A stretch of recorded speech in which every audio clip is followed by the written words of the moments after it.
So what he does, keeping in mind he is always immaculately dressed for work. Oh. He shadow boxes his way up the street. And I'm like, isn't Ivy free on Thursdays? Have I forgotten this? Have I? Free for a lot of people, not someone that looks like you. Sen.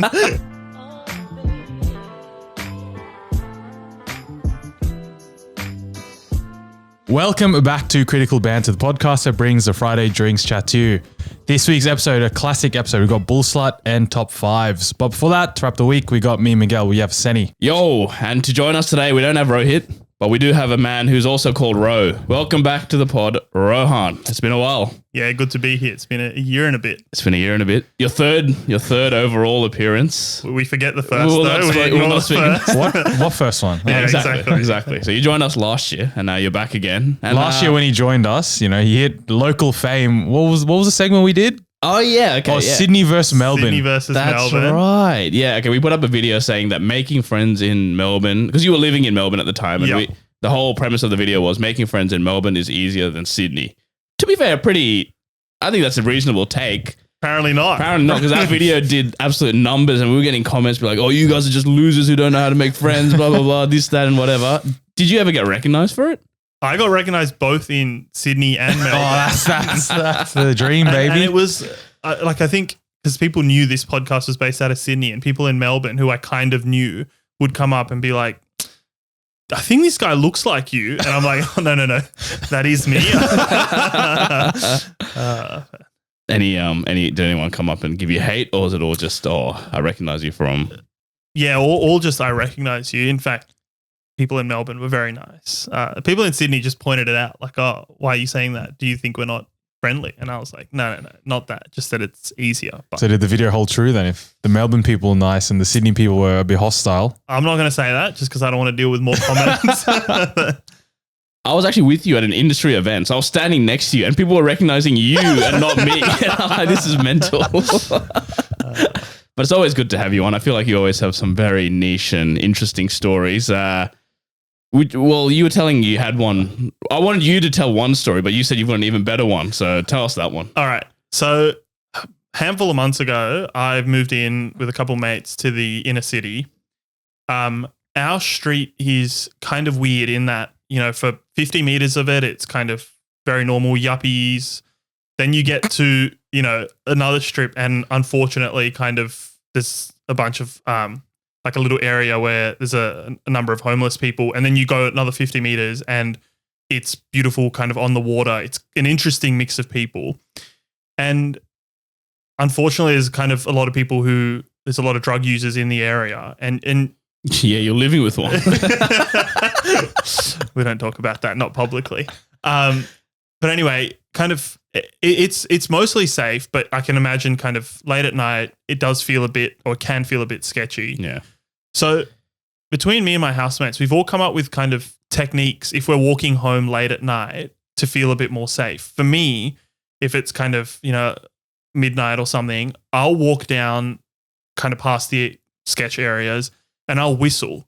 For some reason, whistling to me, I kind of make my presence known. And By whistle, you mean like a normal whistle? Yeah, like I'll whistle a song that's in my head. Like Jason Derulo whistle? Yeah, exactly. Or like a wolf whistle? No wolf whistle, just a song, right? I might have AirPods in and I'm just whistling. It's like a cartoon, like walking down the street. Yes, I know. But for some reason, it makes me feel safer.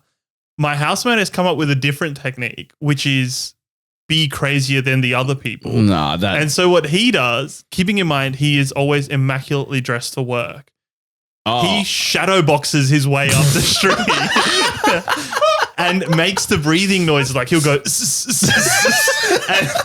and he is convinced that as long as you look crazier than other people, no one will touch you. And I think it works. I get that. That makes sense. I disagree. I think if you run into a drug-ridden crazy and they see you shadowboxing, they'll want to test you. I don't know. Whistling, what are you going to do with a whistler? Nothing. It might say a slur your way, but that's about it.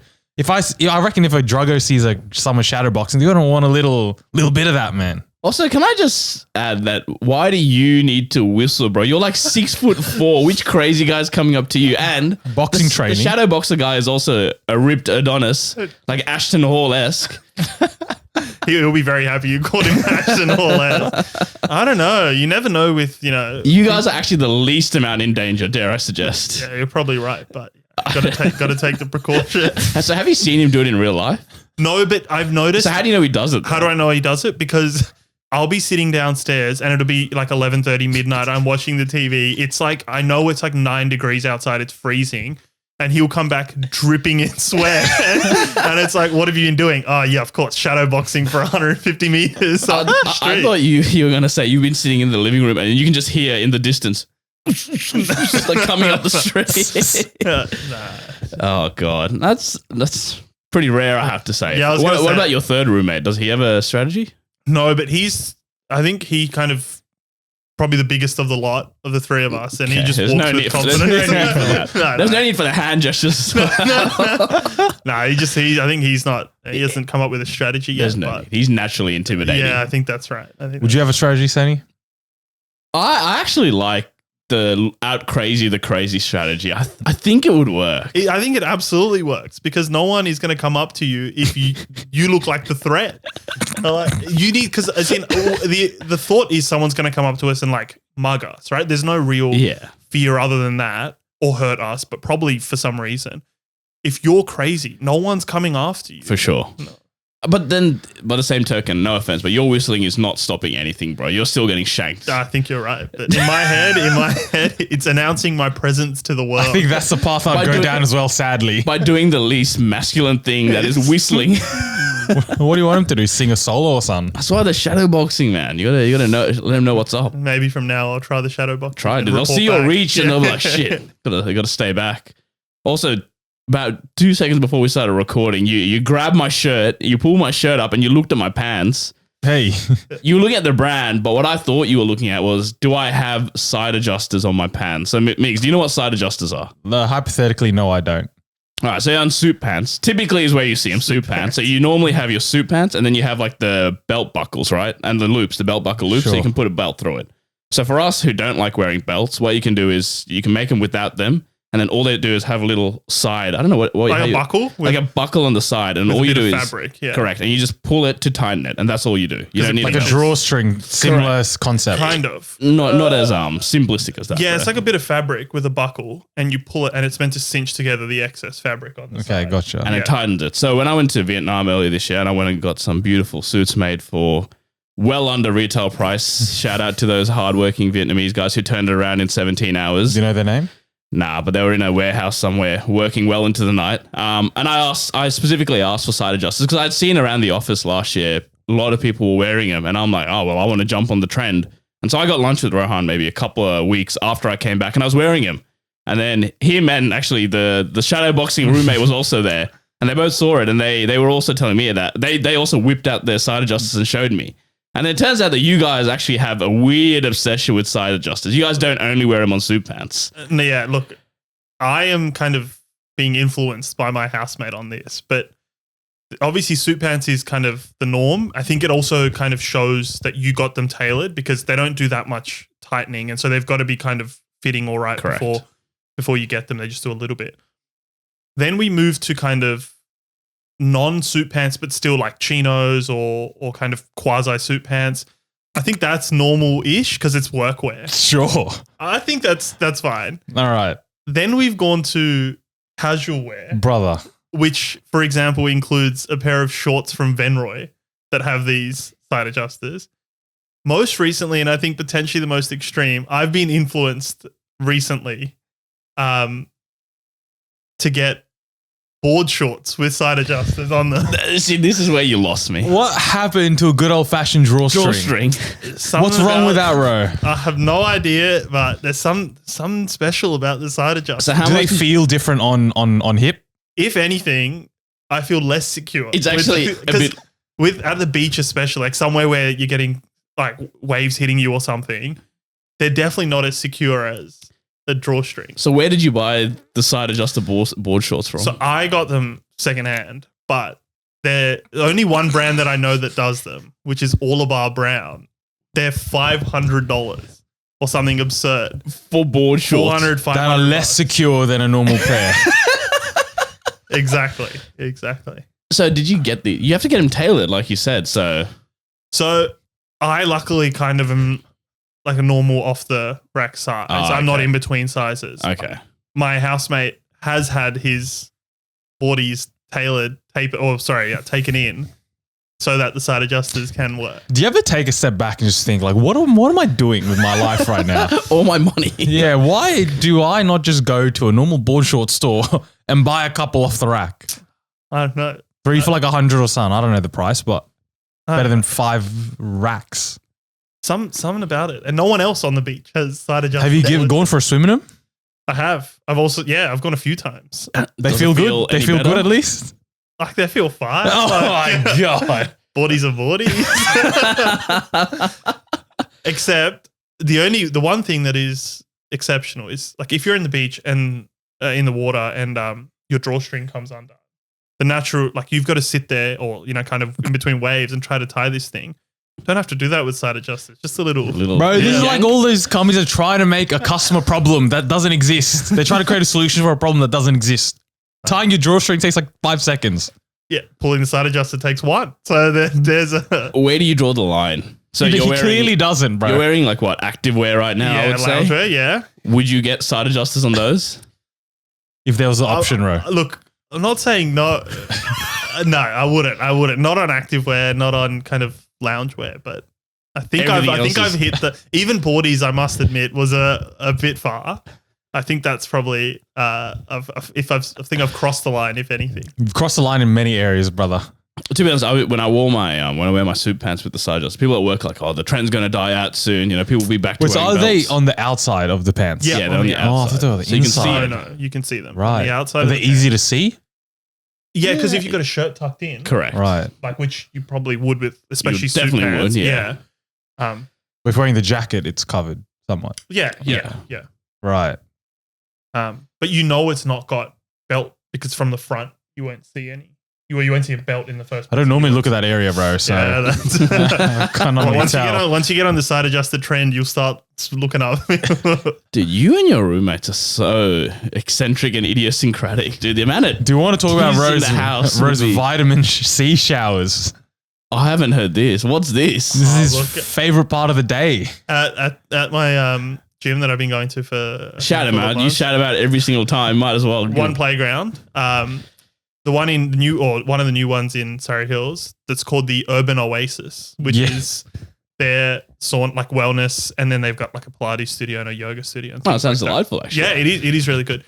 Urban As Oasis. part of my Sunday routine, after whatever class I get into in the morning, I'll go and use the sauna. But afterwards, obviously, I'm like, sweaty, need to have a shower and get on with my day.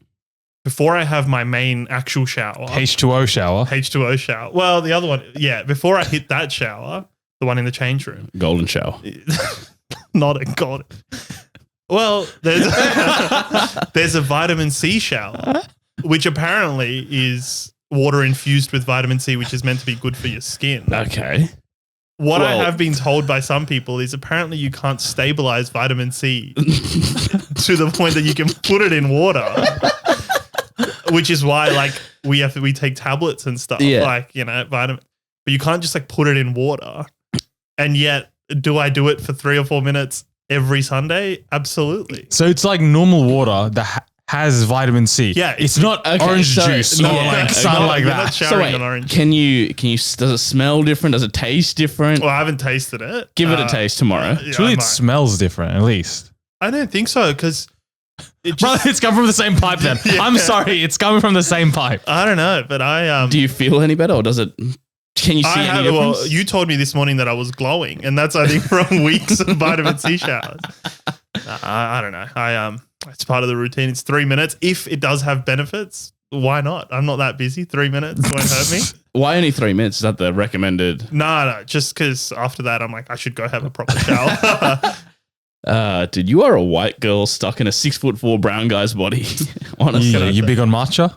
No matcha, not yet. I don't really like it, but big coffee guy, big tea guy. I think I'm on soon. I'm still on the kind of hot coffees, but give me a month. Maybe I'll be walking around with my iced latte in my plastic cup, flat lid. Yeah, flat lid only. What about do you plunge your face into ice water every morning? and then use Banana a banana peel. peel. No, I'm not Ashton Hall, unfortunately. No. That he's taking the piss, right? He's not. I don't know. I think initially, no, he wasn't. But now that it's blowing up, he's probably, buying into it, playing along. Because everyone's bought in. yeah. I mean, I respect it. The 3 a.m. wake ups, the 4 o'clock push-ups, like The 5 a.m. sprints. I think that is honestly the funniest part, where it just cuts to him on a treadmill and he's just gunning it. It's because he's so big. yeah. He moves like a linebacker, bro. He's just. But also the best part is when he like gets out of his apartment at 4:26 a.m. and there's just a guy there in his suit waiting for him to give him like a water bottle. It's like, mate, that guy's the real hero in all this. He's been up since 1, waiting for Ashton to wake up.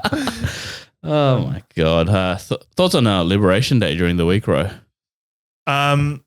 First thing that threw me was Donald's President Trump's chart. There was no logic to it. No. I Is was this trying to the find tariff? the tariff tariff I was charts? trying to find Australia, so naturally my brain goes, okay, straight up top, alphabetical. It's not there. Okay. Oh, it must be kind of descending, and I'd read or maybe heard that we had got hit with 10%. So I kind of look for the 10%. So someone near the bottom. Yeah, like, it's ordered from highest to lowest or lowest to highest. Not there. I don't know. The biggest problem with this is whoever his graphics design team is just absolutely clueless. Dude, As if the rest of this administration has clues. I'm not going to make no comments on political comments, no political But it's just so comical just how he whips out this massive chart. So for those that haven't seen it, I don't know how you I'm have sure it, everyone's seen that at this point. but it's a chart with each country just like, it's like a table, each country label. And then there's one column that is what they get taxed by that country, allegedly. Yeah. And then what they are or will be. Will be as of be today I or think whatever. it was 5th or something. Yeah. What they'll be taxing the opposing country. Yeah. Where these numbers have come from. Well, that's the biggest thing. That's the biggest thing. I think they've looked it up, and I think it's just like import from the country, exports to the country or something like that, divided by one, kind of divided by each other, and that's it. That's it. They've done a very simplistic calculation of it without taking into account like other taxes, like any kind of free trade agreements. Nothing. I love it. I love it. It's so funny. And yeah, just seeing the share market yesterday, just free fall. Plummeting. Did you check your shares? Oh, the biggest thing, and this is not financial advice, but I told Manu maybe a month and a half ago, I'm like, brother, get in gold. In times of uncertainty, everyone goes to gold. Gold hit record prices during the week. My account's looking not too bad given everything. So, shout out to that non-financial advice. Man, shout out to Blarney. Your financial advice to Manu one day was what? Buy Cardano. No, it was lumens, wasn't Yeah, it? stellar lumens I read about. Bro said, because you guys went out for dinner or something. And then in the group chat, I think afterwards you were sharing the crypto you guys were talking about. So I'm like, what is this? And then Ro hit me with invest in the lumens, brother. It's going to the moon. From the day I invested until about like a couple months ago, it was negative big time until it hit like even the other month, and I got out of this malarkey. Yeah, At but least surely you held it. And then I sent a screenshot to the group chat like, Rohan, finally it's hit even. Or I was like, bro, I sold that within weeks of buying. So I've been holding on to these lumens for years. At least you could have used those capital losses again to offset your capital gains elsewhere. But no, fair play that you held on for that. I'm a hodl sort of guy, brother. I still have Ripple from about 15 years ago, whatever it may be. I sold that a while back as well. You got any crypto at all or nah? I think I'm sold out. I don't remember. Just traditional asset classes only. Yeah, Just don't go equities. into that. I've had some bad experiences with crypto. But Miguel, given you're taking my advice, like you took my advice on crypto. Yeah. Are you suggesting I can just tell you anything? You'll buy it. You trust me that much? I mean, I didn't. I'm grateful. I trust my inner circle, so it depends what you throw my way, mate. Yeah, what do you got next? Yeah, exactly. I I got a bridge across Sydney Harbour. I might want to. I want you to tell the listeners the story you told. Well, you told me a couple weeks ago, and you told these guys last week. I think it's one of the funniest stories. Which story? Oh, okay. Well, because I really want the listener to get into a real insight into how your mind works. Well, look. You don't need to name names. We can keep it. Yeah. No, name and shame this clown. No, I'm not going to name it. All right, Kush, bleep out the name I said like 30 seconds ago. About a year and a half ago. No, Christmas 2023. Good timestamp Yeah. it. I was flying from Melbourne to Sydney, coming home to visit friends and family. I'm flying Jetstar because at that time flights are absurd. And You don't need to justify Jetstar. It's okay to fly Jetstar. You keep doing that every time. Mate, it's the working okay. class. Just because you're in a different tax bracket doesn't mean you can't fly absolutely Jetstar, not, brother. absolutely not. So I'm flying Jetstar. Firstly, flight's delayed, like 2.5 hours. Yeah. Like, very annoying for a 1 hour flight to be delayed that much. Sitting around, and also it got delayed last second. So like I'm at the airport. Then they say, okay, flight to Sydney's boarding. I get in line and I'm thinking, let's just get on this plane. Let's just get to Sydney. My bag, by the way, because I was coming back for 10, 12 days, is well over 7 kilos, like 9, 10 kilos. I've got and I've got my work laptop because I think I had some work days as well in Sydney. Anyway, I get in the line. Then they pull out that freaking scale, The handheld. that hand thing. And obviously, the way it works, they'll weigh everyone's bag. And if you're under 7, they'll give you a little sticker that kind of, we've weighed you. I know at this point I'm done for. So I'm waiting. I get to the line, get to the guy that comes with the scale. I put it on. Firstly, I don't let go of the handle. Everyone knows at that point you're well over. He goes, can you please let go of the handle? Damn, bro. I let go of the handle. I think it hits, it's like 9.7 or something. And the guy goes, well, like you're over. Can I see your ticket? It says 7 kilos. You've got to pay.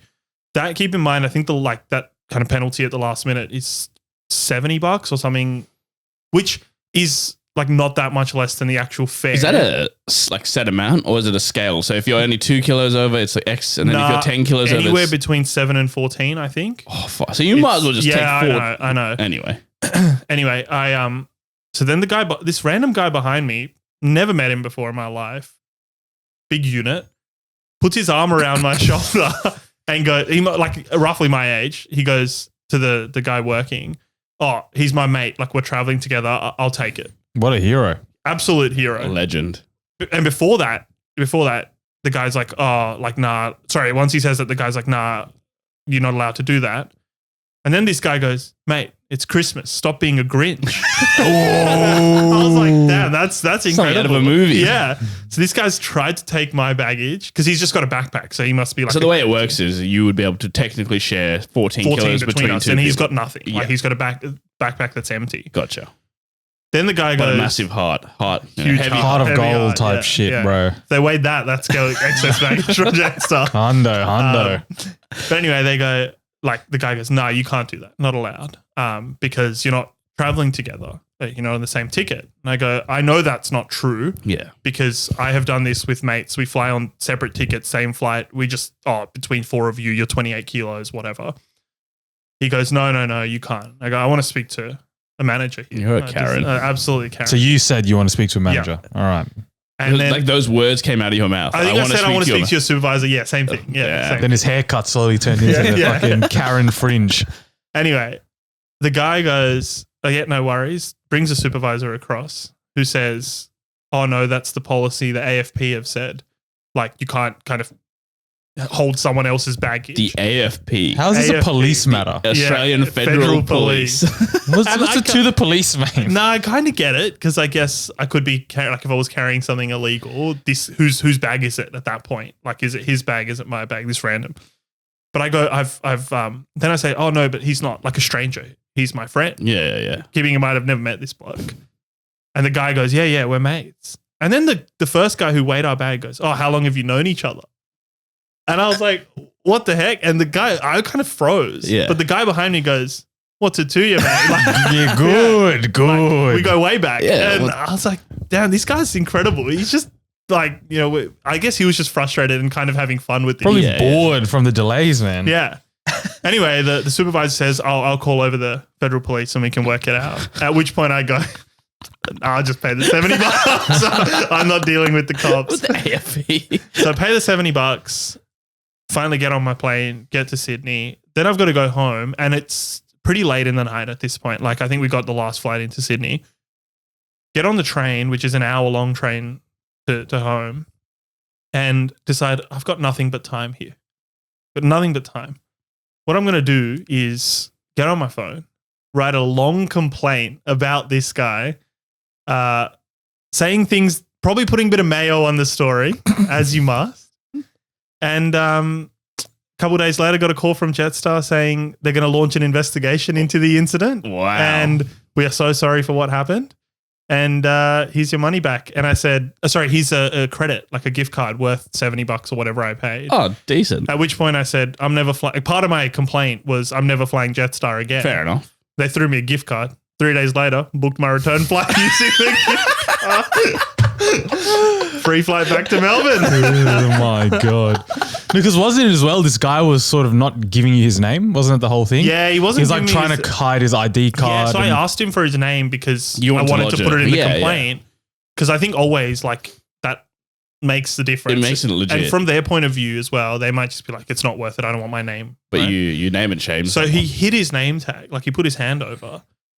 And then I'm not going to say his name. He said, you can call me like a It's nickname. like Jay. He's like, Yeah. call me Jay. Jay. And I'm like, I knew his name was not Jay. Yeah, Like it yeah, was like, it was kind of a nickname that's not actual full name. I was like, there's just no way. Give me a government name, mate. Yeah. I was like, what is your name? Anyway, as I got on the plane or as I kind of crossed him once I made the payment, he goes, oh, have a great flight. And then said my full name. And I was just the whole like, govy. the whole govy. And I was like, what the heck? Like, is this like a threat? That sounds like a threat. And thank God at that time he slipped up and moved his hand, and so I got you his saw his full full name. name. I said thanks very much and dropped his full name. He's quaking in his boots, mate. And then at that point, well, I kind of want to see him at the airport. Like I go to Melbourne a fair bit. I just Yeah. want to see him. Just kind Well, of probably a cleaner now, mate. Lost his job because of you type shit. Don't put that I on don't me. think you would lose your job. Had a family to feed at home and you've cost him his job, dude. How's that He was like, feel? he probably, when they investigate, he probably just spun a yarn and said you were absolutely. making a. No one got hurt in this except I got $70 from Jetstar. That is true. You won. You took on Jets. Big jet. You took on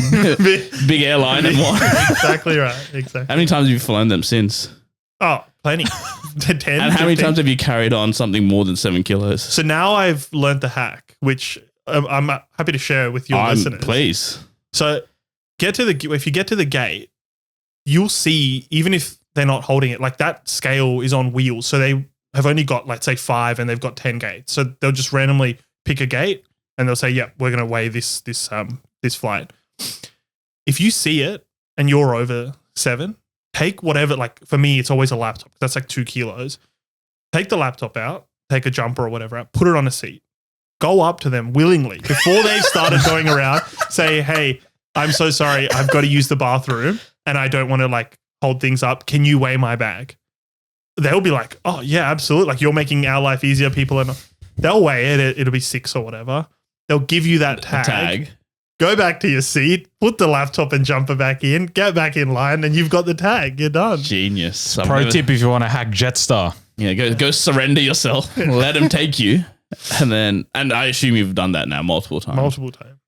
Yeah. So Jetstar, if you're listening, Yeah. I'll hand you over his customer ID and you can just figure that out. It's all right. They already know his name. It's all good. Yeah. They know everything. Man, anything up to you? Anything you've been doing this week? Or I've just got a quick one that I heard throughout the week. So a couple weeks ago, you came back from the US and you brought us some lovely Prime bottles. So we got a Lakers one, a Speed one, and that was remember the time when Prime was like impossible to get, all the kids wanted it at school, people like reselling and stuff. So at work, or someone in my team is like a dad. So he had kids in primary school or maybe just starting high school during the peak of Prime. And he was saying that, first of all, he told his kids, don't buy Prime at school because kids would come into school with the bottles, reselling it for like 4x, 5x the price.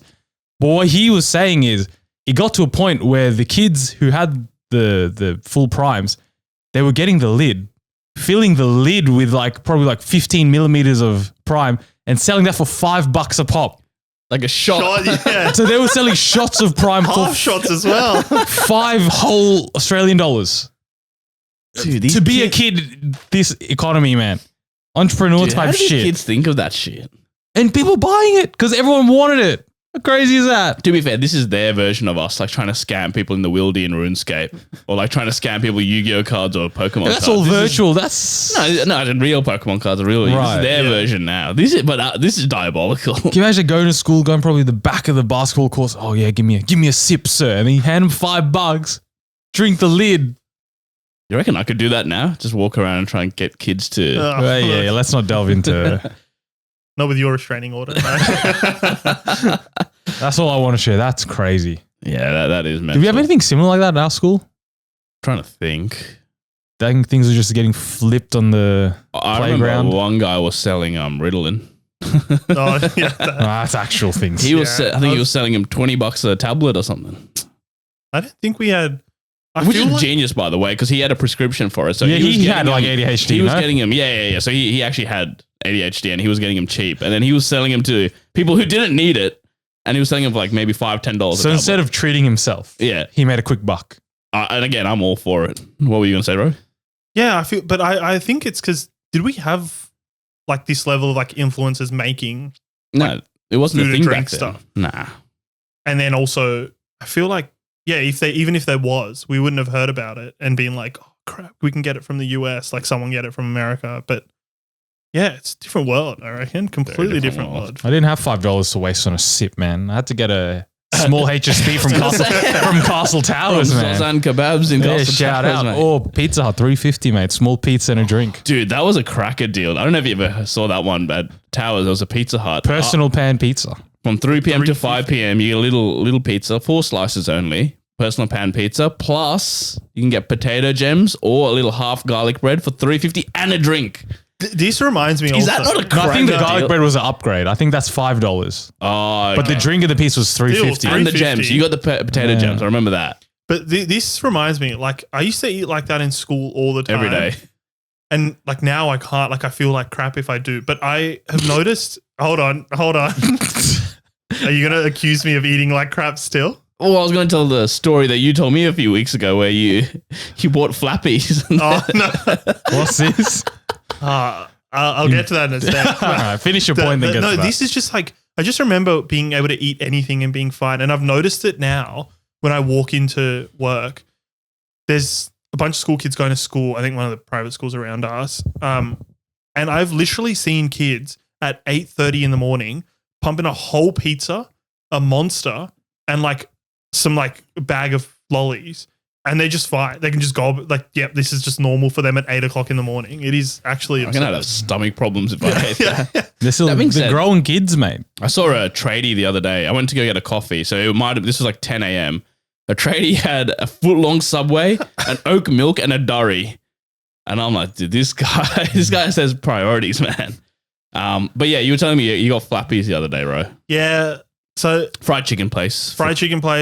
Alleged dupe of Raising Cane's. I don't know if they lean into that's that, but Raising Cane's in the US, very similar kind of concept. Yeah.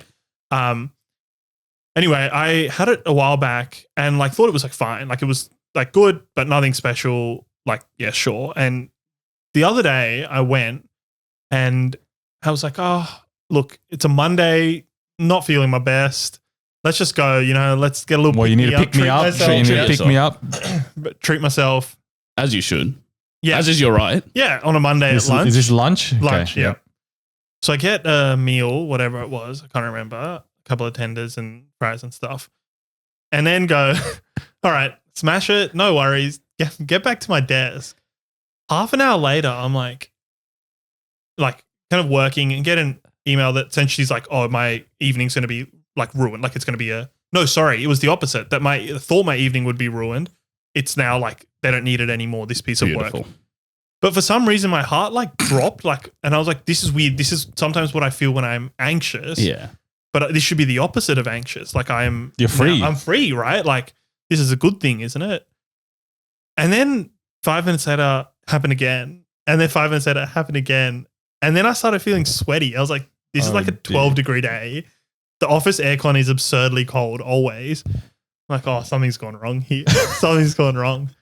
Thank God I've got my Apple Watch. And I go, all right, I'm just going to do a little ECG here. Let's see if your heart is. Yeah. But by the time I did it, that feeling would go away. So it would say, oh, your heart's normal. Like by the time I actually got onto the app and did the 30-second record. Well, surely it's proactive that it'll flag that your heart is not working properly. So it said it was fine, but I thought, let me try to catch it when it's actually like when I'm feeling that. So keep my watch like ready to go. And then as soon as I feel it, I like start the 30 seconds. And then it's like, you're having atrial fibrillation. And I was like, oh boy, this is crazy. Like, as in, I am scared now. At which point I go, I need to go home. Like I feel like I'm sweating and this is not a good thing. So you were having irregular heartbeats. Very irregular. Yeah. All right. So then I messaged my housemate. As a result of the flappies. Well, is what I want to clarify here. I think so. Well, that's what we know. That's what we know. The chronological order of things. He had flappies and this happened. I then message my housemate to go, it's like 3:00, right? I go, I'm coming home. And he's like, what? And I go, I'm coming home. And then I send him my location for an hour. And he goes, what? And I go, I'm coming home. If I don't make it in an hour, check where I am and call the ambulance. And no other context. No other context. And I think initially he thought it was a joke when I said I'm coming home. And then he goes, I don't get it. And I go, no, really? I'm walking. And then he offers very kindly to pick me up. Yeah. And I go, I need the fresh air. I'm going down. And then I'm going down. what was very wholesome was I got home and he was waiting downstairs, like with his phone out, obviously tracking me to make sure I got home. Yeah, bro. If you send that sort of message, I'm scared as well, man. Then I get home, turn the aircon on, turn the fan on, just lie down for 20 minutes, and then I was fine. So look, Okay. I'm not going to blame flappies. I would never, because I actually like enjoy their food. But that was just a series of events that occurred. You know, we It can't. scared me. Did you go to a doctor? Nah. Okay. Have you had fast food since? Yep. And fried chicken. Not Has it- fried chicken and not flappies. And has it happened again? No, Okay. not really. Maybe it was just a one-off. I hope so, because I hope so I too. love fried chicken. Should do a bit of Googling and a bit of WebMD, see what could You possibly. saw- I did Google it, but the problem was, like, I'd Google cold sweats, heart problems. Not a good thing to Google. That's where I got the I'm going down. I'm going down. Are you scared now to try fried chicken again? I have not had fried chicken Yeah, since. that was- Yesterday, I kind of was like, kind of could go some KFC, and then my brain went like that straight to that experience, and I didn't. So I got a whole pizza from Domino's instead. It's not fried chicken though. It's not fried chicken. You're something else, mate. Quick one from me before we finish up. I was out on Thursday night. One of my friends is going to America. Friend of the show, Baz. One of my shout out KPMG Baz. mates. He's going to America. And then we just went out, and then we wanted to go out clubbing as well. So we went El Loco, smashed some few drinks, and then like, oh, let's go. PJ O'Brien's. And these guys swear by PJ O'Brien. So we went. Actually, probably the most deadest place I've been in my life. There was like Shock. They were playing like Sweet Caroline, Shock. Piano Man. And after like 5 minutes, I'm like, boys, I'm going home. I'm not staying. So they're like, Do you have a "All right, special on Guinness or Yeah. something? Do you have a Guinness? No, I had no interest in being at PJ O'Brien's whatsoever. And they're like, dude, usually it's so much better. They have live music. I'm like, shut up. I don't want to hear it. So I'm like, either I'm going home or let's go somewhere else. They're like, all right, it's Thursday. Ivy. I'm like, oh, let's go. So we walked down and then we got towards Ivy. And then I saw there was no line. And I'm like, this is a red flag. And we get up. I show my ID to the first woman. She then sends me along. It's like a conveyor belt. So I go see the Seki. The Seki then, literally, he looks at my, because I have the digital ID. He opens it, like he refreshes it, and then he like exits the app and like swipes around on my phone a couple of times, like this home screen. I'm like, bro, what are you doing? He thought it was like, obviously it's like to check if it's a screenshot. Yeah. Well, this guy's like about to call my mom or something. And then he sends me along to the third person who again checks my ID. I'm like, at this point, I'm like, bro, how many more times do you have to check me? And then they take me to the Scantech machine. They take a photo. And then we get to the fourth checkpoint and they're like, $30 entry. Yep, of course. And I'm like, isn't Ivy free on Thursdays? Have I forgotten this? Have I? Free for a lot of people, not someone that looks like you. But that shocked me. Since when is Ivy not free on Thursdays? Have you seen what's between your legs, mate? That's why it's not free, brother. Because they're all four of us. They're like, yeah, boys, it's $30 each. You look like trouble. You look like trouble. That's the problem. Not to mention Baz, big Arab-looking bloke wearing shorts as well, no less.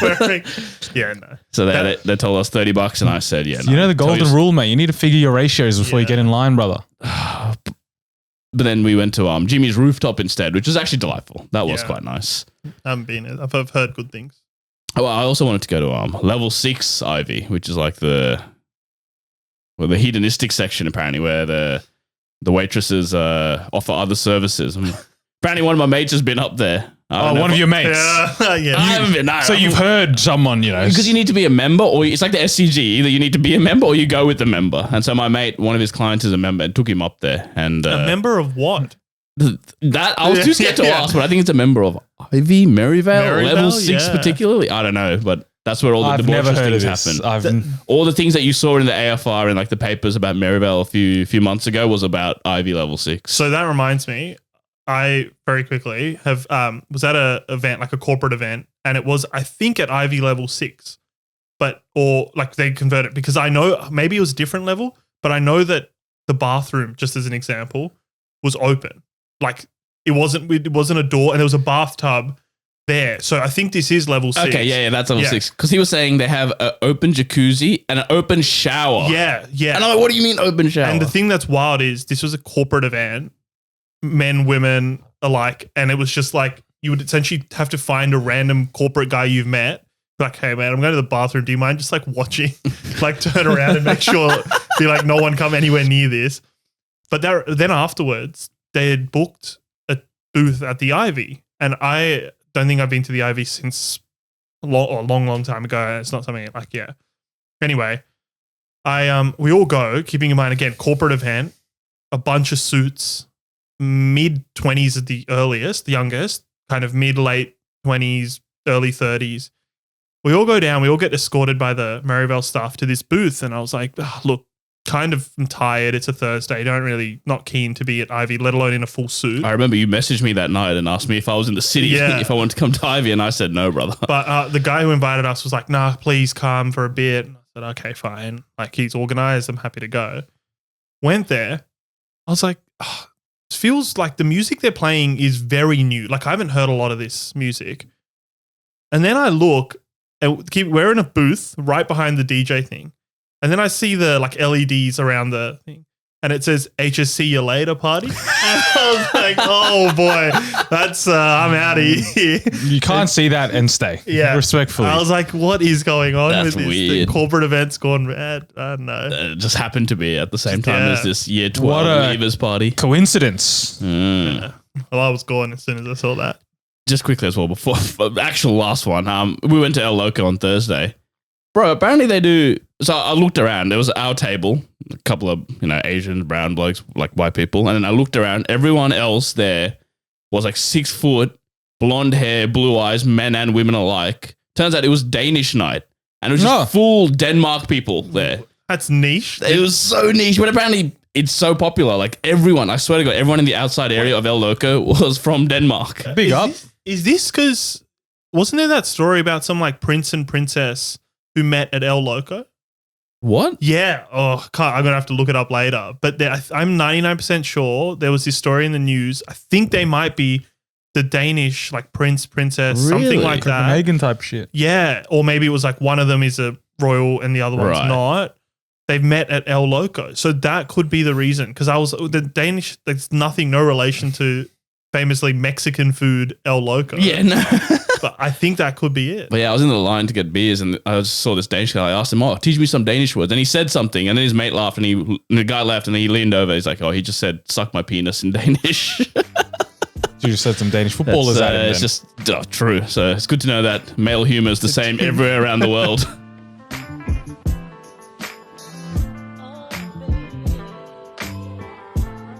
Alrighty, friends, I know we said bull slut, but we changed it up. We've done it 2 weeks in a row, and Senny absolutely did not want a hat trick of bull slut. I simply can't. So we're playing a version of the famous board game Wavelength. Obviously a visual board game, so we've adjusted it for you audio listeners. What we'll do is we'll play a couple of rounds. Each round I will text one of the two a number. So let's say 1. And then I will then give that same person a couple categories. So for example, give me a color.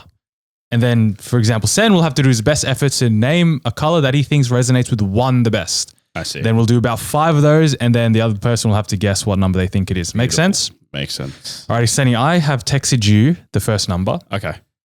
You've now seen it. Yep. The first 17. category is 1 to 10, obviously 1 being bad, however you may view it, 10 being the best. Yep. First category is Sydney suburb. Oh. So give me a Sydney suburb that best correlates with the number I've texted you. Damn. Because I'm going to have a different opinion to this than what Rohan's going to have a different. Best and worst, obviously, subjective. That's the beauty of the game, mate. And play at home as well. Let us know how you go. Yeah, okay. I think I got an idea. All right, we'll go Pennant Hills. Pennant Hills. Niche. I'm thinking Early doors row. Yeah, I'm thinking good suburb, like kind of not a whole lot going on, but also pretty safe, family friendly, nice houses. Thinking around the 6-ish range. Okay. Just yeah. All right, next category, Sen. Fast food item. Item. So not the store, any item you can get from any fast food place. Okay. Again, I like things that Rohan does That's not right. like. Don't throw in flappies. I'll try. Yeah. I beg of you. He's not allowed to have that at all. I would say maybe more a filet of fish. Ooh. Feel it. Oh, that's thrown me because I think that's up there with the worst fast food item. So I'm thinking now like 3. Like I know some people like it, but okay. You personally not a fan? Nah, I don't know anyone who's trusting fish from McDonald's or barely trust the beef. And how do you Or the eating that chicken. shit? 100% Angus beef, mate. No, isn't that their claim? The hockey puck from. Has anyone tried? And the guys in our soccer team swear by this, but a chicken and cheese with the steamed buns. No, I I haven't. have not. I think we're going to talk about the McPops or whatever, Yeah, the no, new dessert. they are. Oh, really? Yeah, not good at all. I had one. Was yours warmed up? No, Was it- but also it wasn't gooey inside. Like, isn't that the whole point? Yeah, it's meant to be like. It's meant to be like melt. Yeah, who was? So fluffing what it? we were getting told is, oh boys, go to Macca's, get the, was it McPop? It was yeah. a So there's a get them- chocolate and a Biscoff. Biscoff. Get And the a- McPops boys and ask them to heat it up. Okay. And I'm like, all right, sounds good. And then a couple weeks later, they're like, boys, turns out they're not allowed to heat them up. So I think someone's doing them a good deal. Okay. Pop them in the microwave. Health hazard, apparently. Oh, really? All right. Oh. Next So, one. Yeah, I'm on that lower now. Give me an athlete, Sen. Oh, Across any sport, Athlete. past, present, dead or alive. okay. Mark Cosgrove. Oh, of Mark course. Cosgrove. Big boy. Very boy. big boy. A bit of a cult, like got cult status, but I don't think necessarily because he's stats, for example. Yeah, don't think about cult status here. Think more. I'm still in that now. Okay, so now I'm in that kind of 3-ish, 2-3 Okay. area. Like he's not 1, I don't think. So I'm thinking, and that would with Pennant Hills. I think I'm thinking in that 2 or 3. All right. Yeah. Second last category. Music artist. This might throw you, but I'll just say Drake. Whoa! But Drake is like, if you just in the world of music artists, like that's like 9 or 10, surely. Now I'm thrown. Now I'm really. No, that thrown. was a poor answer. Yeah. Me. We'll go to the last category. Yeah. Our last category We is disregard that one, Rohan, I would say. clothing brand. Oh, fuck you. We'll go the Anko Essentials. Oh, okay. So the clothes from Kmart, From Kmart. is what you're telling me. I think that's a 2.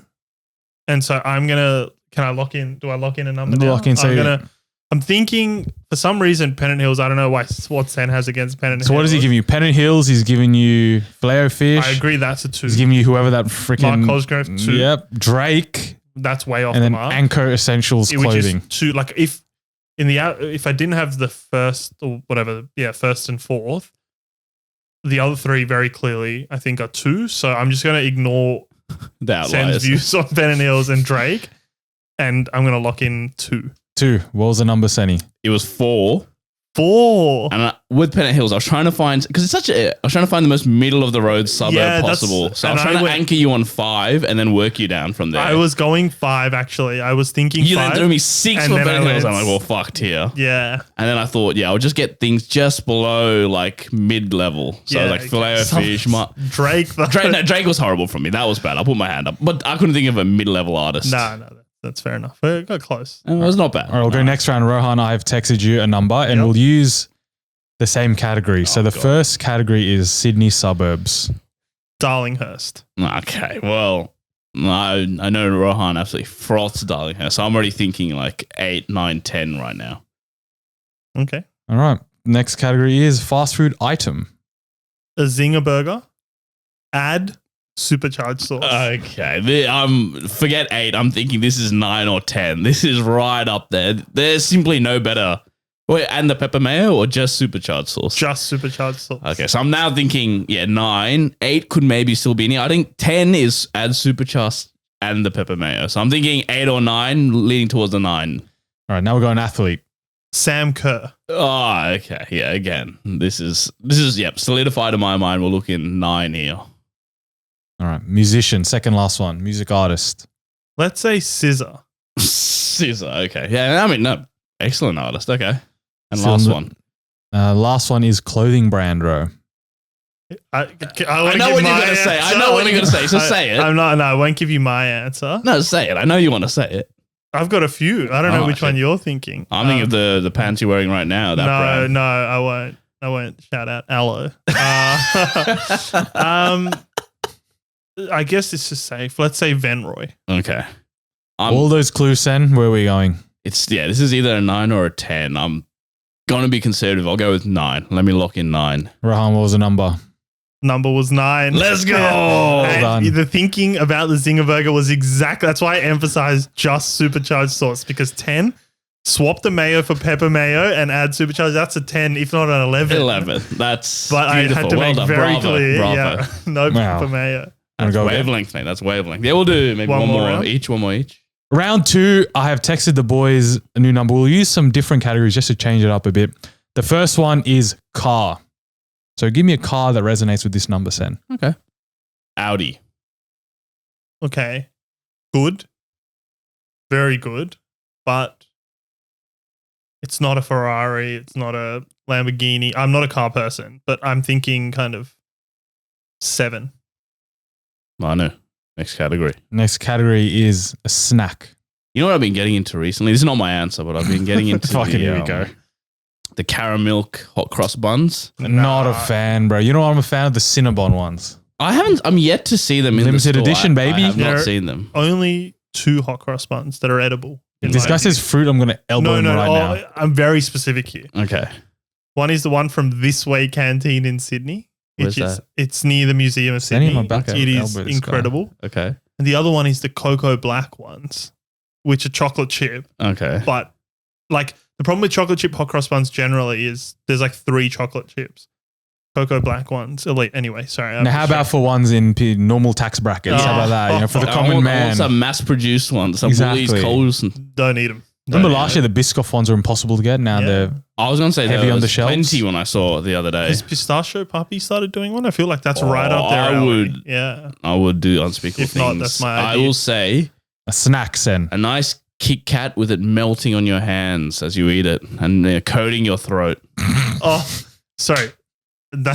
You said melting on your hands. I assume you're getting at the As way I your- eat chocolate. Yeah. And that doesn't have my hands are clean. The The throat shoving it in is my backed mouth up. is. We're getting up with 8, 9, 10 even, but Audi can't be that high. So let's push it up to 8. Hey, all right. Next one. Give me a job. Say, this might throw you here, but we'll say a sports reporter. That's a really that sounds like a really fun job. So I'm gonna stick in that kind of 8 because but the only downside is I think it's actually like a nuts job. You got to work really hard and you got to travel and all that stuff. So I'm gonna say, but still 8. I think you just write about sports all day. It would be heaps fun. All right. Second last category. Coffee order. Oh, this is strong views here. There's strong views here, but I'll go with what I like. What I would say is a solid for this number. Go skinny cap. Not sure that's Not a fan, Ro. No. First thing, skim milk scam, I think. Just get whole Just milk with a bit of water in it, innit? Yeah. And just the cap is good, but need a strong cap in my view. But What number is that speaking to you, bro? 7 now. All Pushing right. down. Our last one to solidify the number, Sen. Give me a company. Go Atlassian. Solid Australian company. One of, if not the biggest, maybe Australian company. By what metric? By what? Are you saying by what metric? Yeah. I don't know. Market cap? Is that?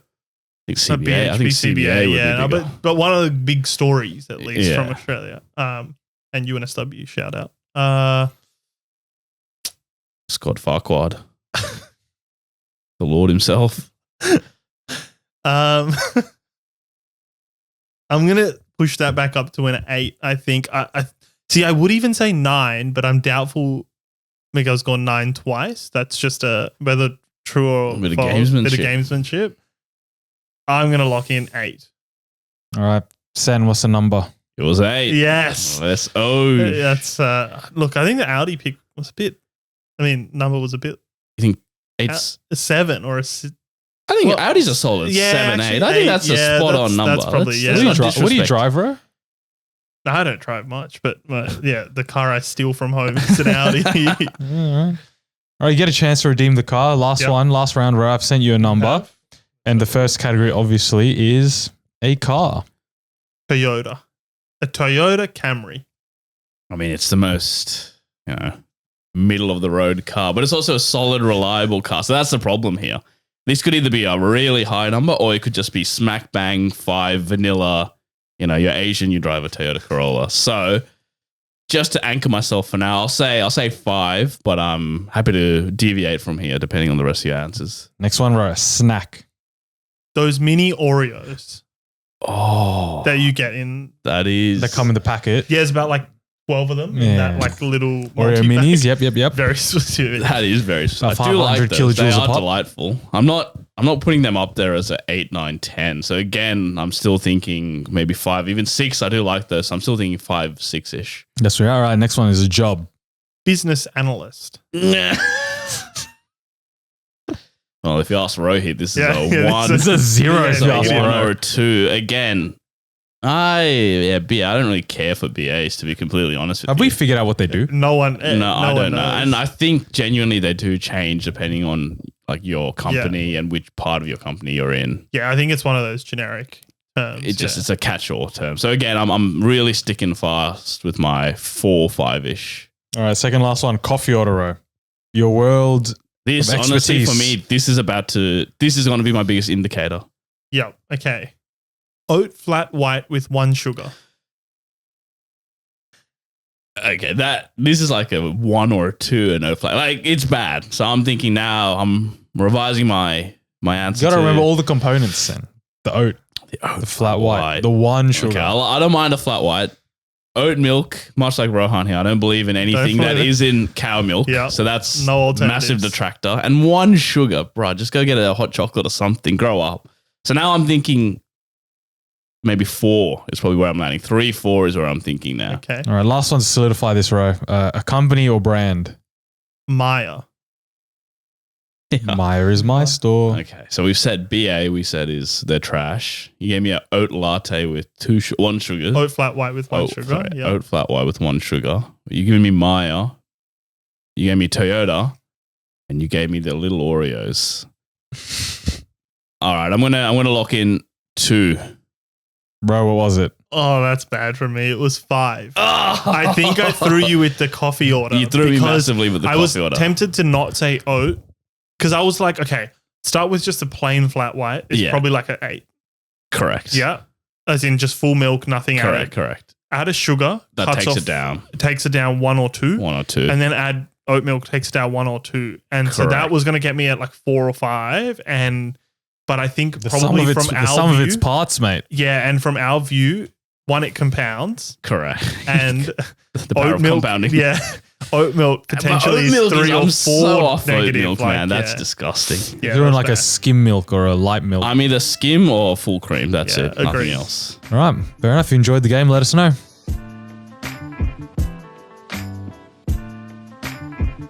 Alrighty, we're back with top 5s. We got 2 each. We're doing this a including- lot recently, Sen. We're back with the top 5s. Yeah, we have been doing them recently. Don't know why.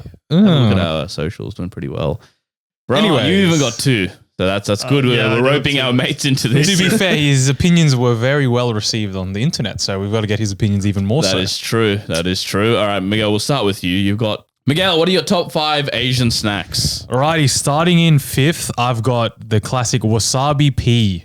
Yeah, they're good. That's good. They're very good. good. They're lovely. They're not too heavy.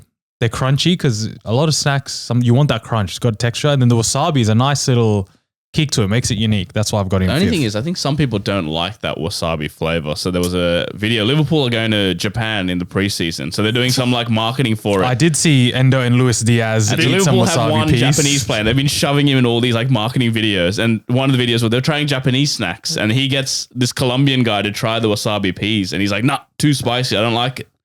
So it is an acquired Polarizing. taste. Yeah, yeah. It's polarizing. Just on the side, they've also done another video, the Japanese bloke. It was like a chopstick challenge. No, so they pitted the Japanese bloke against an Argentinian bloke and a Colombian bloke.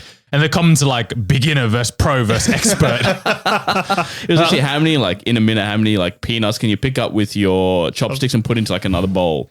I'm like, that's unfair pitting the Japanese guy against two South Americans. But We're saying wasabi peas acquired taste, but if you like it, very good. delightful. All right, fourth, I've got one for the hectics. I've got the Yan Yan snack. You know what this is, Ro? Oh, I don't think I do. So it comes in, it is in every Asian grocery. It's next to, would be next to like the Pocky or the Hello Kitty. Comes in a tub. It's those like sticks. You get like 10 or so. And then on the side, there's a little tub of like cream. I do know. Yeah. Thoughts? Good. But I don't know. Is Yang Yang one? That's not chocolate, right? That's They have a chocolate one. Okay, They I have think a I've vanilla had- one. yeah, I think this- I've had both. Yes, I think I've had both or a few, and the only one I like is chocolate. I don't like the other. I'm big on the vanilla. Okay.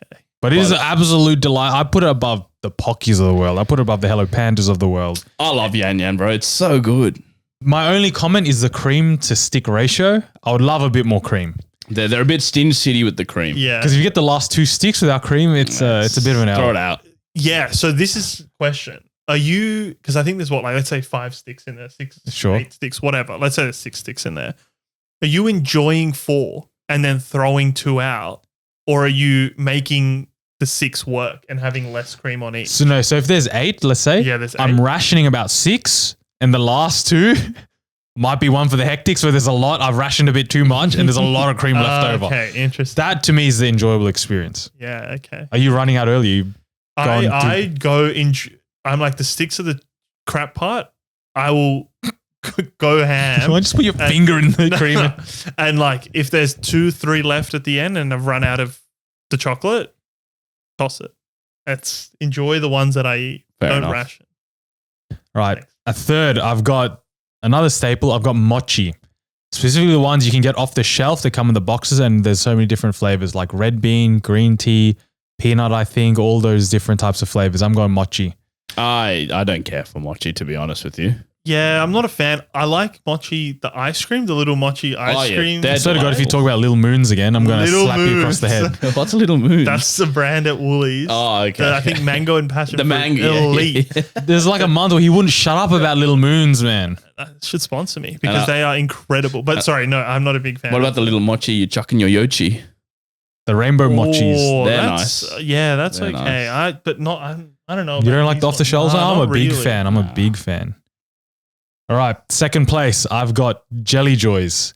Specifically, when you chuck them in the freezer and you bite into them and they're frozen, but there's still jelly in them. So it's not just an ice block. It's delightful. Is that how they're meant to be consumed? It says on the packet, best consumed frozen. Ah, You ever try them frozen? Nah, I've only ever had them raw. Yeah. I don't know how else Do you to like it raw? It's at school. Did they sell them at school? Am I They going did crazy? from memory. Maybe primary maybe school. primary I think it was school. primary school. But they weren't frozen. I've Nah. only had them room temp. yeah, Mate, on a hot day, they blow a super duper out of the water. that is- okay. Let's not be No, telling lies to our listeners here. No, it does. You need to try it. No, they're not. I mean, I'm sure they're good, but they're not super duper level. Mate, they are. Let's not be silly.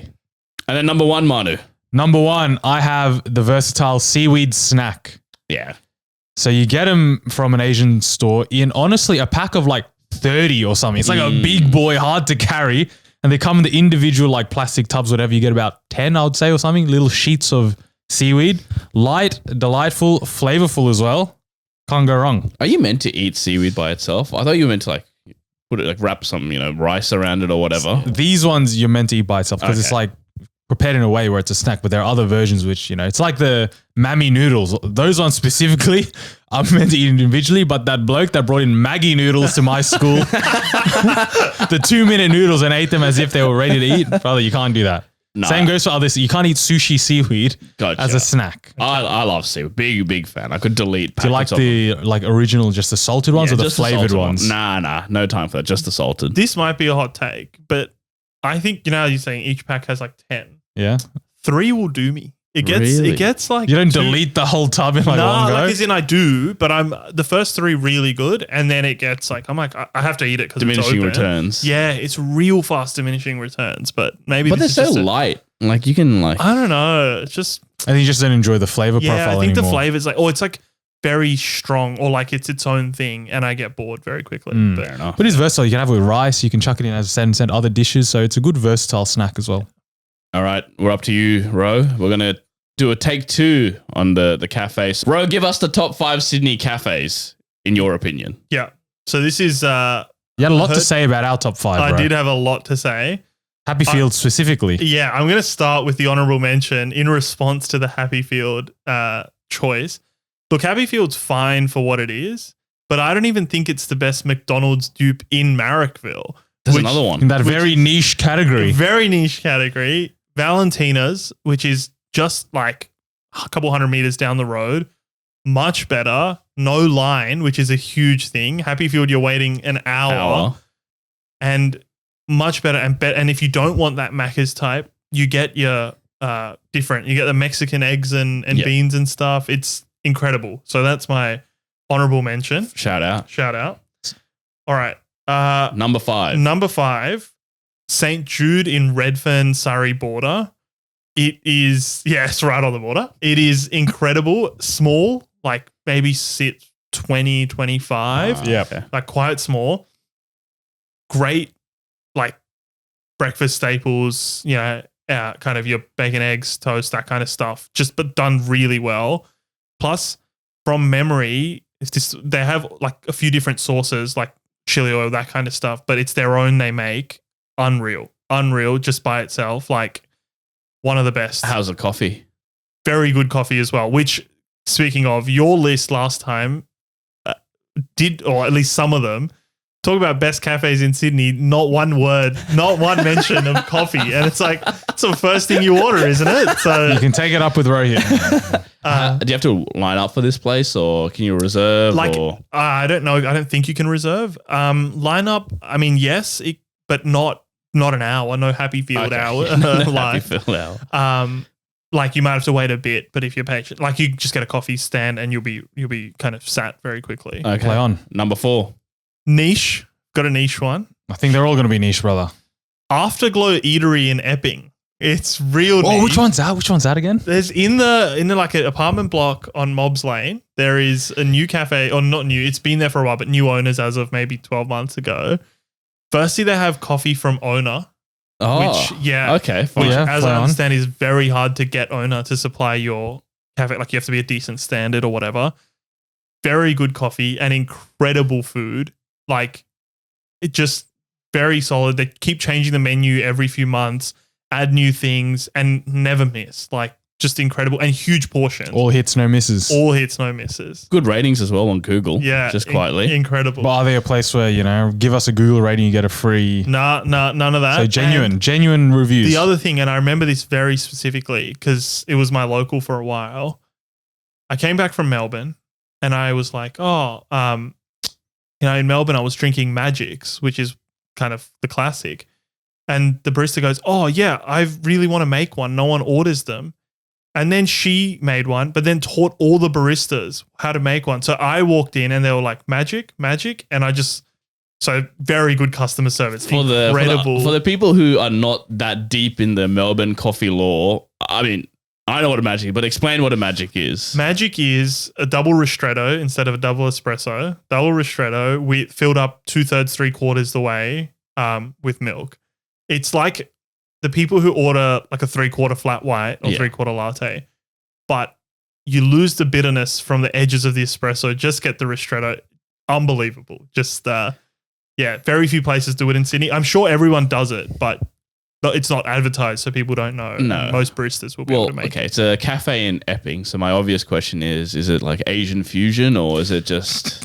I'm going to call it diet Asian fusion. Like it's not fully Asian fusion. There's a few things on Elements. there, elements. Halfy type vibe. Yeah, and like they've got, but like most of the stuff is your standard. But just as like their bacon and egg roll has a whole pig in it. Like it's that much. They're not stingy. Sorry, You know? trotters and all. No, they're like, there's like 14 slices of bacon in it. Like Jesus. it is incredible, but it's somehow Not halal then. Not halal. Okay. Not halal. Number 3. Number 3, I'm going with primary. Okay. Primary this is kind of a bit cheating because it's predominantly coffee, but they have pastries and stuff, which I think are enough because it's a great vibe inside. Coffee is elite, up their top handful in Sydney, and they get pastries from various places and kind of the best of what these different places do, which is really good. So like what? AP Bakery? I don't think AP, but like Loon? not Loon. Burke Street? I think they did for a while. I don't remember now. Now you're putting me on the spot. But like I don't know for a fact like their croissants are from a different place than their cookies. So like they don't just get it from one place. They will Butterboy. Maybe they did Butterboy, but Where is this place? You didn't say. in Potts Point. Sorry, Potts In Point, okay. Yeah. And Is it really a nice outdoor, sit indoor down? seating. Okay, They've got yeah. both. So it's as in you can get so there's always a line. Doesn't matter what time of day you go. On a weekday even. Go at 11 a.m., work from home day, get a quick coffee, line. I'm like, what are you people doing? But I'm there. So outdoor seating, always packed on a nice day. And then inside they've got like a fair bit of seating, which is really nice. Number 2.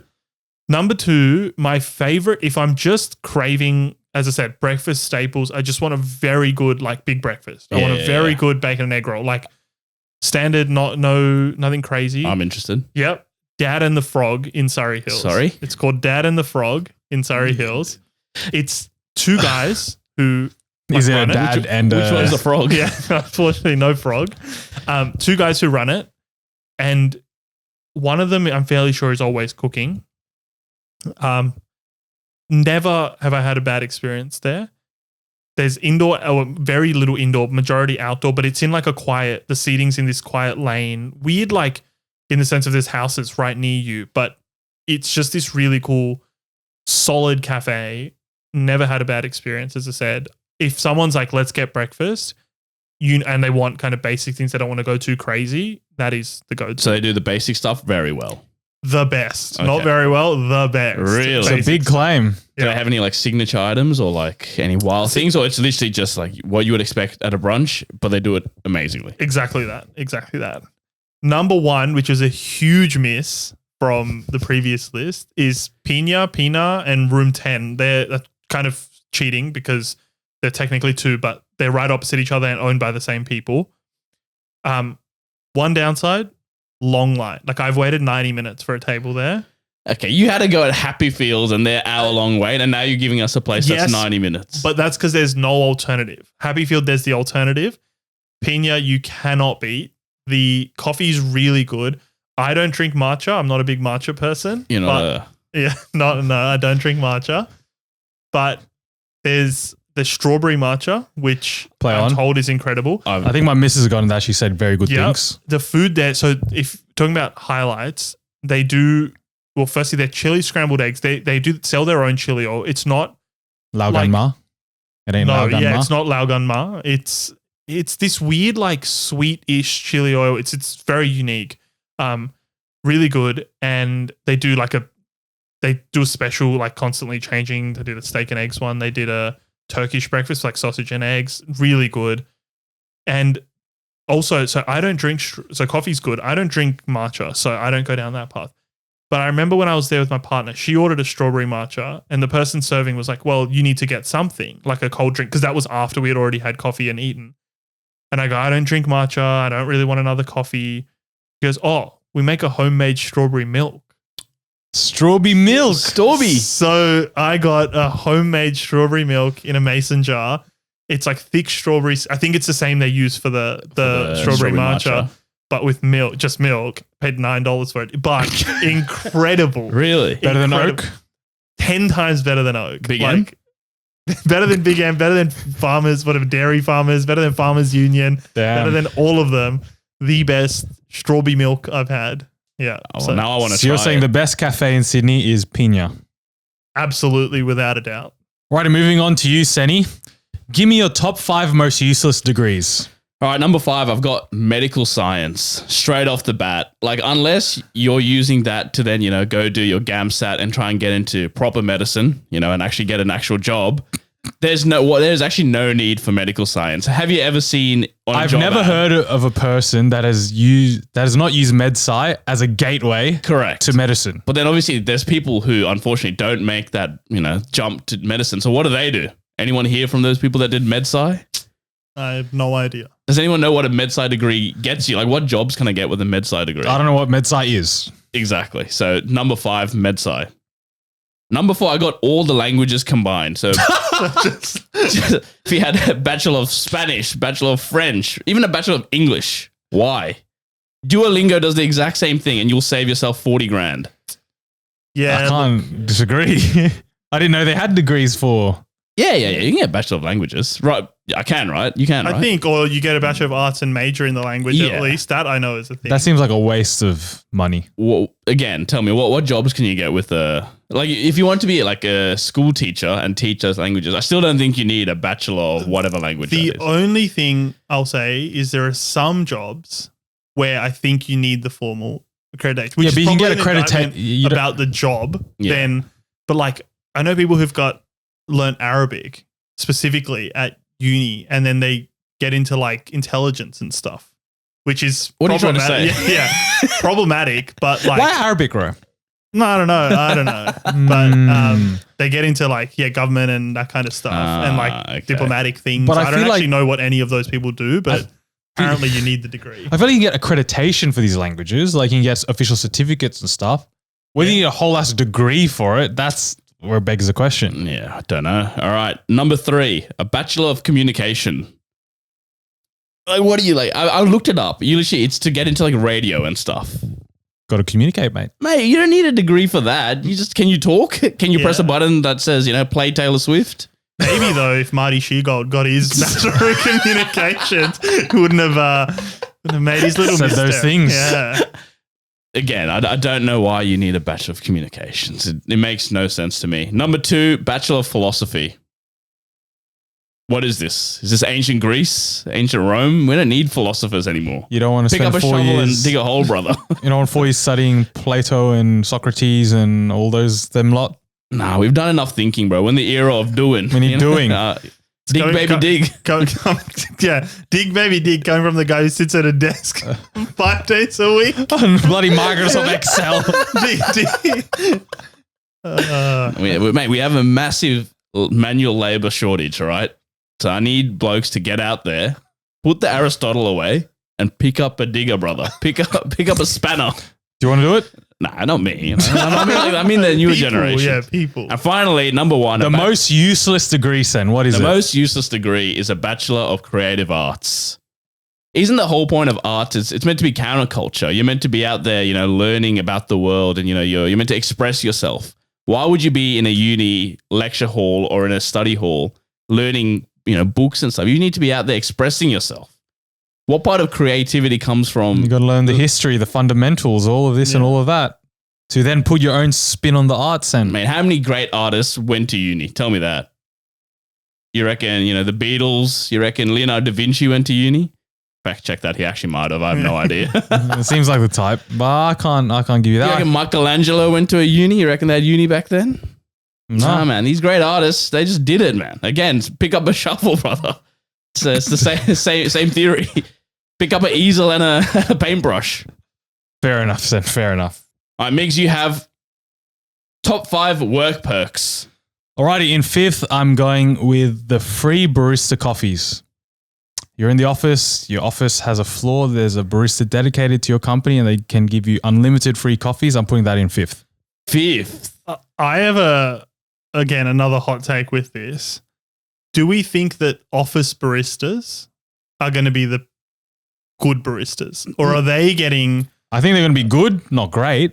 I don't even think they're good. I think they're the ones who. The trainees. Yeah, I think that the good baristas are at the specialty coffee shops. Correct. the great ones, the good ones are at all the other coffee shops, and you're getting the rejects who couldn't make it in the real world. Honestly, I agree with that. But the fact it's free. It is free. It is free. That's why I think 50 is a bit harsh. My thing is the coffees aren't as universal as it might be. You know, maybe for you guys, you love your coffees, you're loving this perk. They don't do coffee only. They do matcha. And they do, they'll do chais, they'll do. No, but it's all instant ones. It's not real matcha, brother. It's not real chai potential. Going back to you're getting the rejects. You're getting the reject supply. You're getting the reject baristas. But if you want a quick hit for free, it's pretty good. Look, barista coffee is the top of like the nice things, the nice to have things. But Yeah, the actual impact on my life is quite low. Fair. That's why I have it in at 5th. At 4th, I have permanent work from home. I realize now I'm talking to two big office people, and this is not going to. I wish Ray was here to back me up. But if you have a permanent work from home where you don't have any pressure to go into the office, you're living life. Of course, you can go to the office. Of course, you have an office. People go into the office. If you want to go in, you go in. But the flexibility of being permanent work from home is lovely. And now I'm going to hear big office tell me about the productivity of synchronized work together. You get together and all this malarkey. Go on. I'm a big office guy. Absolutely. I do 4 days in, shout out. And it's delightful. I love it. You come in, you get to you get to hang out with other people, you get to collaborate. So wait, how many days a week you said? 4 days in the office. Part-time work.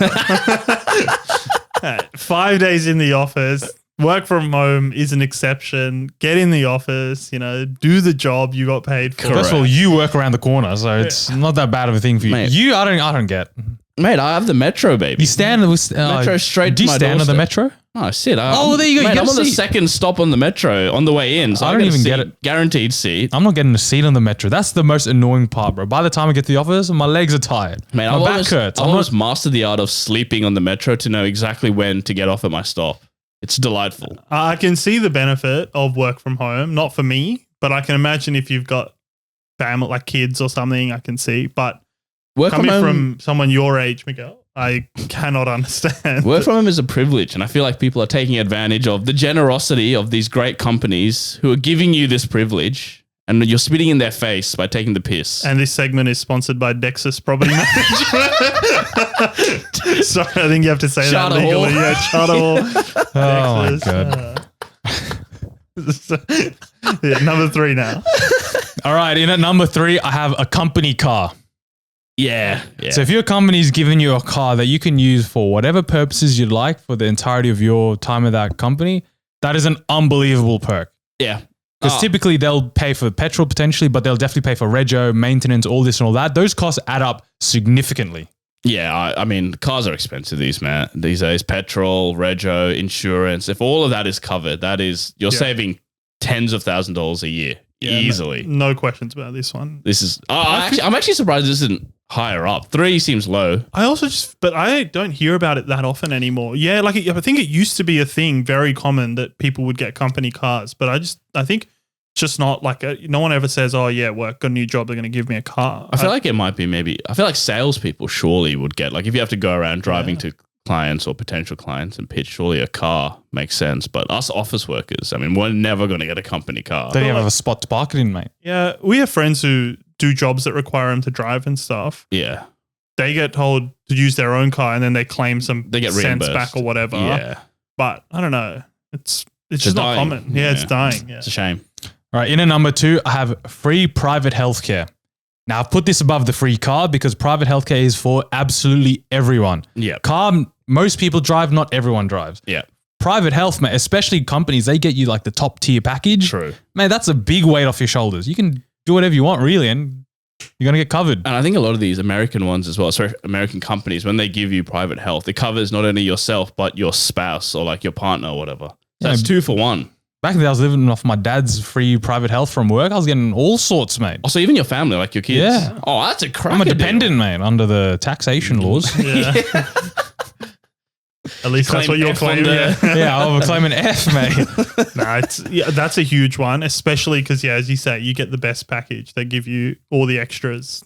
The dream. I don't need Kyra, but I like to have the cover for it. Remedial massage? I don't know what remedial means, but I'll take it, mate. Tell me what... Ron, you seem like the type to get remedial massage. No, I have no idea. I think I have $200 or something under my current. So private do health, I. and I've never used it. You I've reckon never used it. the local Thai rub and tug accepts your $200? Absolutely not.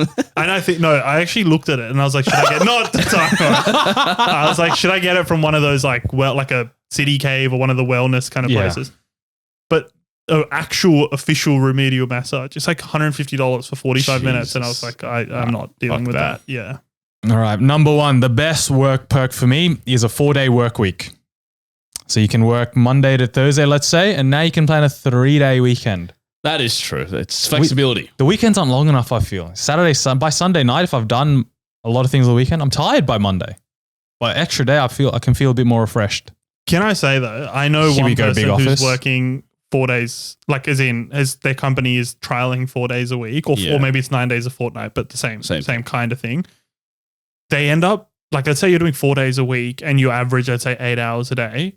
It just means Monday through Thursday is 2 hours extra. Like, because especially maybe it's because they're in a client service. Like if you're in client services, if your clients are working the Friday, you have to either be online the Friday anyway, or just essentially make up the hours some other way. Like it's not actually Ross run another schmuck on the 5th day. That's the whole point, no? You cover different days. No, But I feel like even then you still need to be contactable, I feel, especially if a client needs you.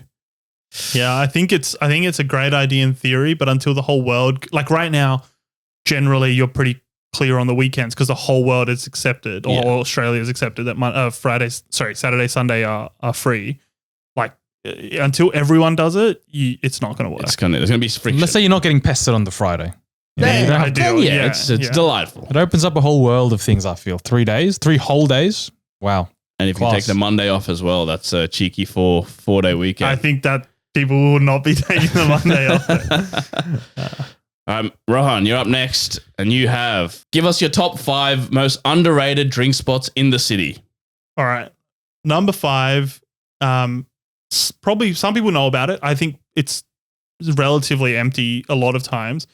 30 Knots, which is wild that I'm saying a Maryvale establishment is underrated. Don't know about that, Chief. But I think people go to the Grand, I think it's called the Grand or Strand Hotel, whatever, one of them underneath. People don't go upstairs to 30 Knots. And the only reason I say it is the happy hour is 6 p.m. till 8 p.m. And it's like relatively cheap drinks, but more importantly, all their snack food is heavily discounted, like calamari, chips, all that kind of stuff that you would eat. Like just pick out, you don't want to have dinner, but you're like, I'm having a few beers, I need something to eat. That's the kind of the best thing about 30 Knots. Play on.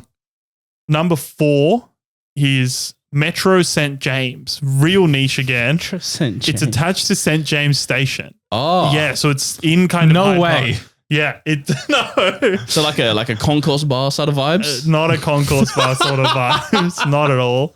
Don't even know what concourse bar is about. No, Metro St. James is like this little beer garden.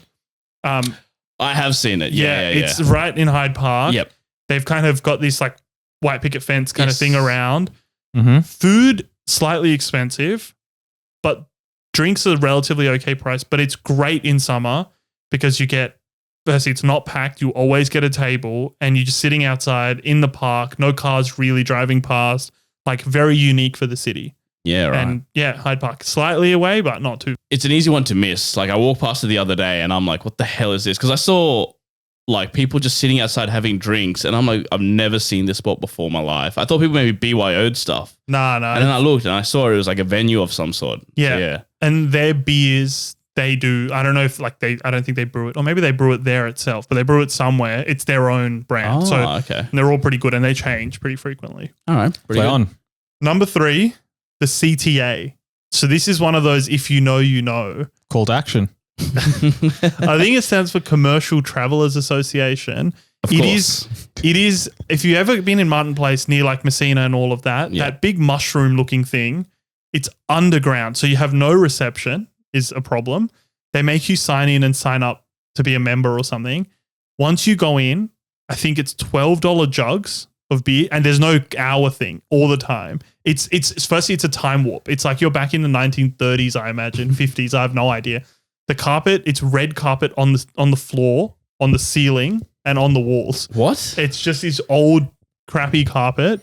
But you go in, you get real cheap alcohol, but then the other thing is if you get a group of like, let's say 20 of you, like if you're like, oh, this is a big work thing, you go there, they'll give you their like a room, which is essentially a conference, it used to be a conference room.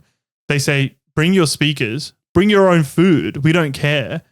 It's just a place to get cheap beers, do whatever you want. It's great. So is it actually a pub or a bar? What is it? I think it's like a pub, but I think at some point it was like a old people, like I guess the Australia Commercial Club. Travelers Association. Right. People would come for work and you could stay. There's a hotel, or used to be a hotel up top In the mushroom. in the mushroom. Oh. Yeah. And I don't know if those rooms are still like a thing, but people used to come by, drop by. Yeah, it's like old school, very cheap. Not like fancy. You'll think that I'm crazy when you get there, but very cheap, very good. All right. Number 2.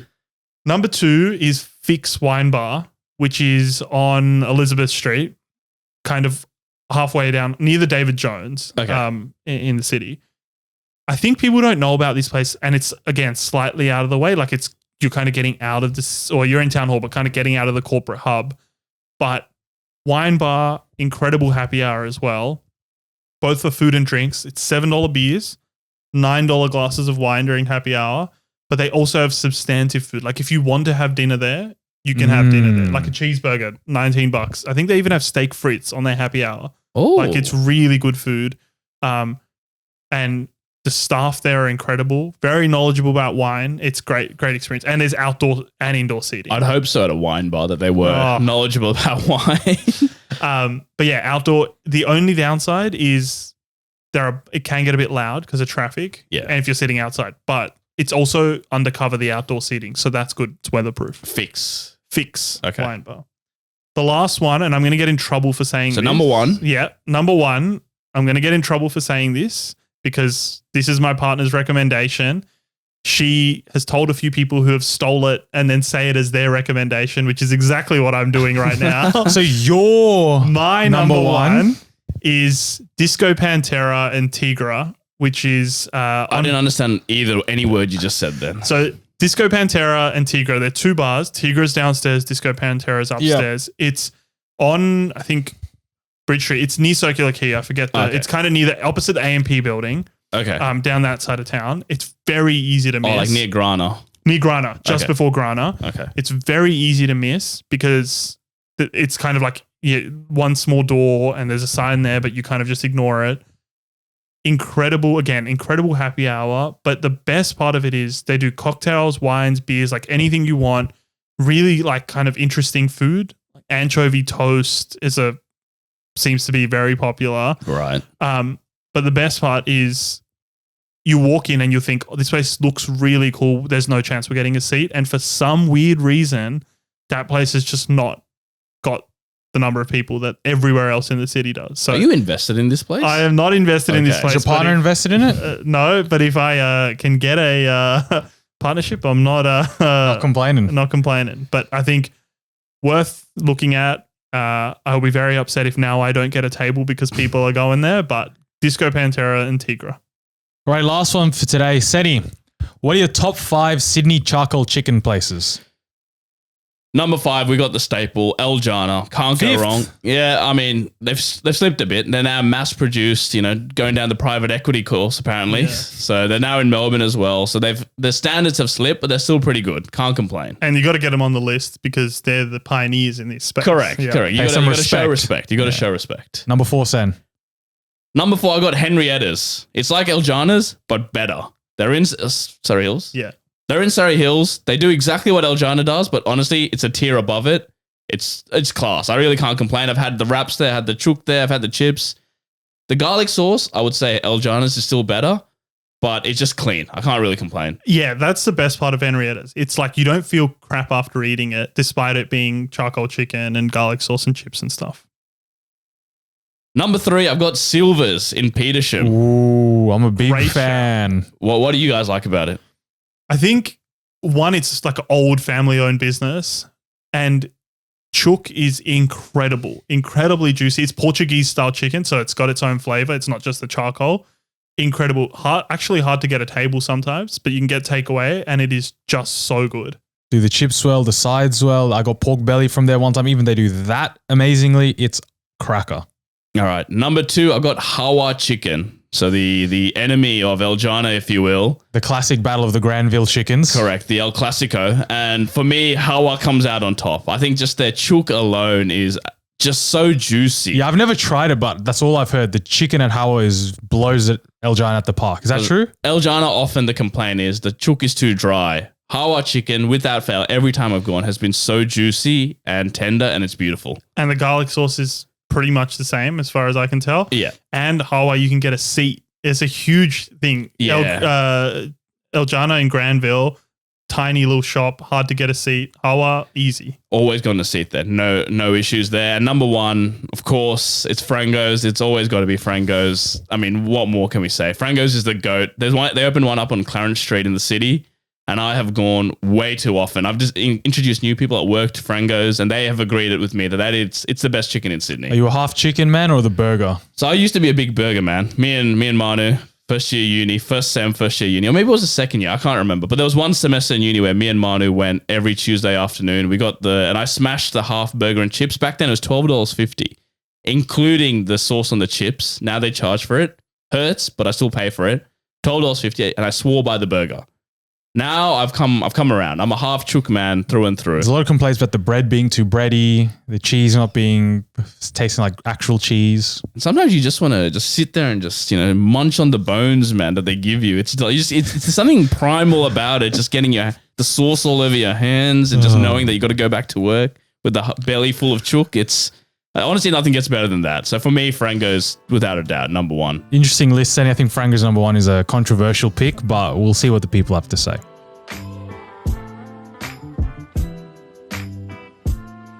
Alrighty, that brings us to the end of this week's episode. Massive thank you to Rohan for filling in very last minute. We're also filled in for like 2 hours, I feel. Yeah. It's all right. Always available for the podcast. I literally messaged you yesterday morning, like, mate, late notice, but are you free on tomorrow morning at 10:30 to come to a pod? And you're like, mate, of course. I'll make it work. That's a real one. That's a real friend. And I think we got some really good insights. There's a couple of those pubs that I'm actually very keen to try. So let us know as well, listeners, if you give him a go. Let us know if Ro's right or if he's got no idea what he's talking about. Any final comments, Ro? Just no hate comments like last time, please. I'm just a boy. And with that, we'll catch you next week.